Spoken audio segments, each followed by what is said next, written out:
চারিদিকে কত কিছু ঘটছে, মুখে মুখে ঘটনা যা রটছে, আড়ালে প্রকাশ্যে যা বলছে, তাই নিয়ে ক্যামেরা চলছে, ক্যামেরা চলছে, ক্যামেরা চলছে, ক্যামেরা চলছে. I quote through her words, and that is exactly what she has done in this book. It is not only about food, it is also about travel. It is also about experiences while traveling. And Rita Di not only talks about food at restaurants or Michelin star restaurants or very chic cafes. She goes to people's homes. She talks about the hospitality. She talks about the exchange of culture.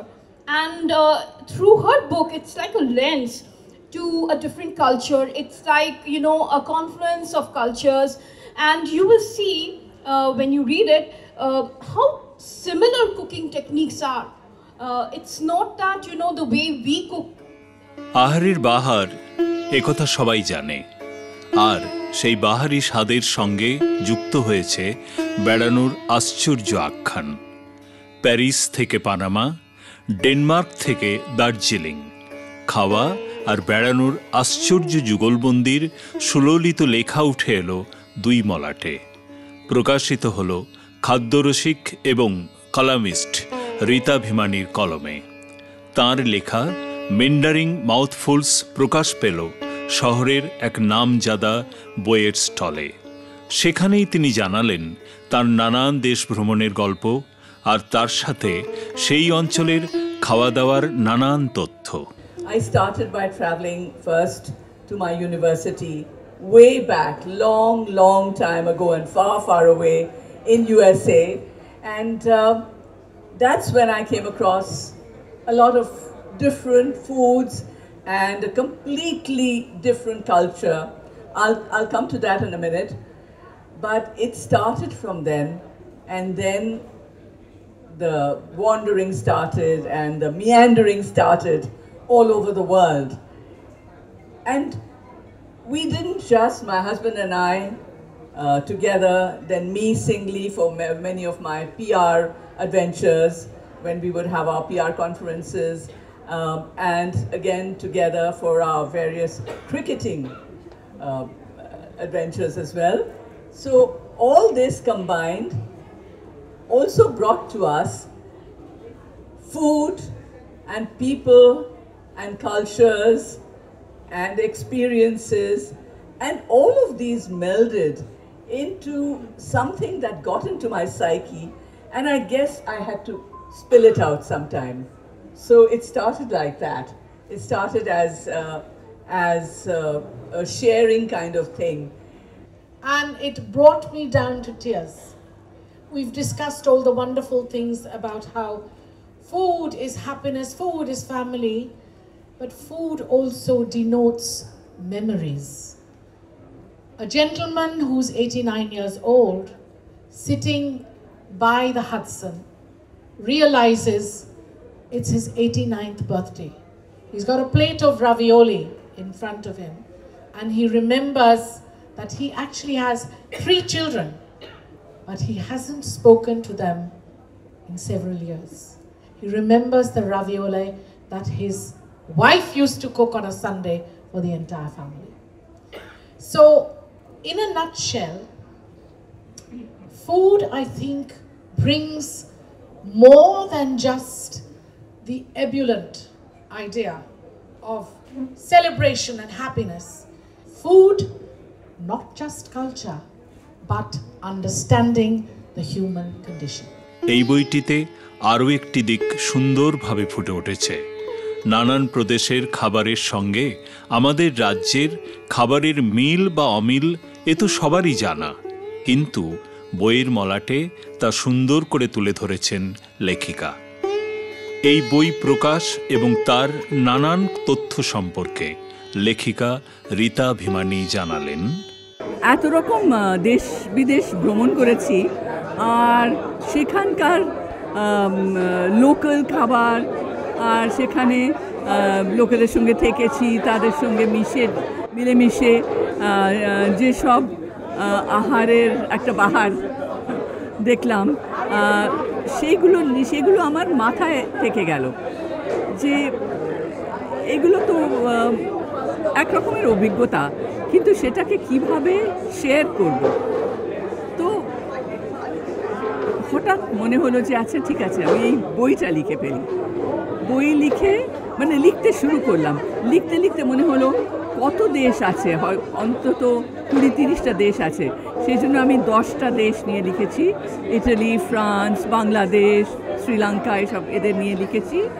এবং সেখানকার যেসব খাবার খেয়েছি তার সঙ্গে একটা আমি কানেকশনও পেয়েছি যে আমাদের ভারতবর্ষে যেসব খাবার আমরা খাই, ওখানে ওরা ধরুন স্পেনে বম্বা বলে একরকম খাবার আছে। আমি দেখলাম বম্বাটা আমাদের মাছের মাংসের চপের মতনই, মাংস তার ভেতরে ওদের মাংস পুড়ে, আর তার উপর ওরা একটা সস দেয়। বম্বাটা আমাদেরই একটা খাবার, একটু অন্যরকম ফ্লেভার। এরকম অনেক কিছু পেলাম যেখানে একটা কমনালিটি পেয়ে গেলাম। মাছ নিয়ে তো অনেক কিছু আছে। আর আমার রাইস খুব প্রিয়, ভাত, যেমন রিসোটো, আমি তখন বললাম রিসোটো, বিরিয়ানি, পায়েয়া, এগুলো কত রকম জিনিস করা যায় ভাত দিয়ে। আর আমাদের দেশে তো জানেনি এত রকম খাবার, একটা থালায় যদি একটা সাদা ভাত দেওয়া হয়, তার সঙ্গে 10 রকম শাকসবজি আর সব কিছু থাকে, তার চেয়ে প্রসিদ্ধ আর কিছু না। ঘড়ির কাঁটায় বিকেল 5:15 অথবা 10:30 বাজলেই নতুন করে কাউকে বলে দিতে হয় না, কারণ সকলেই জানে ডিডি বাংলার পর্দায় শুরু হচ্ছে জনপ্রিয় অনুষ্ঠান ক্যামেরা চলছে।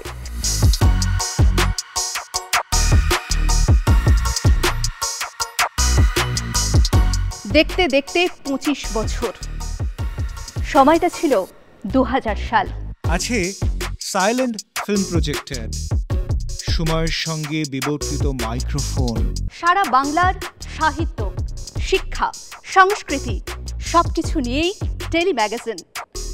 ক্যামেরা চলছে, শুধু তাই নয়, রয়েছে নানান রকমের ইন্টারেস্টিং গল্প।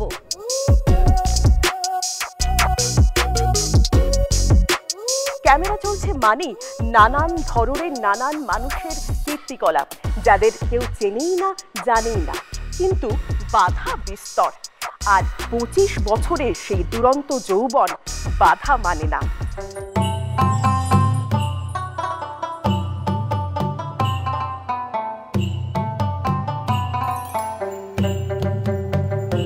তাই দেখতে থাকুন ক্যামেরা চলছে, দূরদর্শনের পর্দায় সোম থেকে শুক্র বিকেল 5:15 এবং রাত্রি 10:30টায়। চিঠি পাঠান এই ঠিকানায়, ক্যামেরা চলছে .2000@gmail.com। কথা দিচ্ছি আমরা পৌঁছে যাব আপনাদের ঠিকানায়।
আমার মুক্তি আলোয় আলোয় এই আকাশে, মুক্তির আনন্দ ছড়িয়ে আছে এই প্রদর্শনীতে। ওয়েভ মূলত এই সংস্থাটি আয়োজন করেছে ফটোগ্রাফি এবং পেইন্টিং প্রদর্শনীর। মূলত মহিলারাই তাদের ভাবনা চিন্তার কোলাজ ছড়িয়ে দিয়েছে এই আয়োজনে।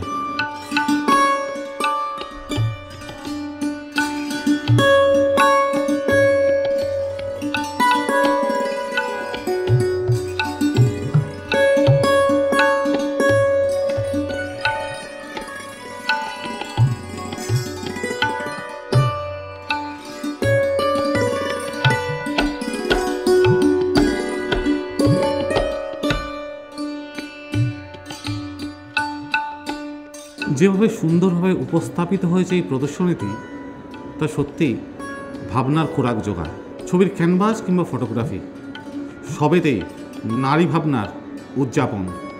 যারা আসবেন, দেখবেন, আর সত্যিই বলা যায় এই ছবি এবং পেইন্টিং দেখে ঋদ্ধ হবেন।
ওয়েভ অ্যাকচুয়ালি যে ব্রাশ স্ট্রোক, আর্টিস্টের ব্রাশ স্ট্রোক হচ্ছে wave.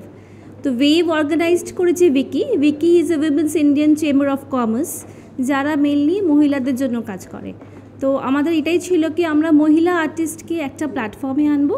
So that is a wave, it is not an event. আমার মনে হয় ইট ইজ আ মুভমেন্ট, যেটা আমরা আর্টিস্টদেরকে, ফটোগ্রাফার্সদেরকে, মেনলি মহিলাদের, বিকজ আমাদের এখানে 55 আর্টিস্ট আছে, তার মধ্যে 90% হচ্ছে উইমেন।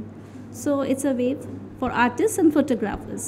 আমাদের প্রসেস হচ্ছে যে আমরা কালেক্ট করেছি সবাই আর্টিস্টকে, আর আমাদের সাথে আছে খুব নামকরা একজন রাজীব দেয়াসি স্যার, হয়তো সবাই জানেন। তো উনি হেল্প করেছেন আমাদের এটা করতে। আমাদের ফুল উইকি কাউন্সিল মেম্বার্স যারা আছেন ফুল এখানে হেল্প করে আমরা কাজটাকে এগিয়ে নিয়ে এসেছি। আমার নাম হান্সা ডঙ্গাইচ মণ্ডল।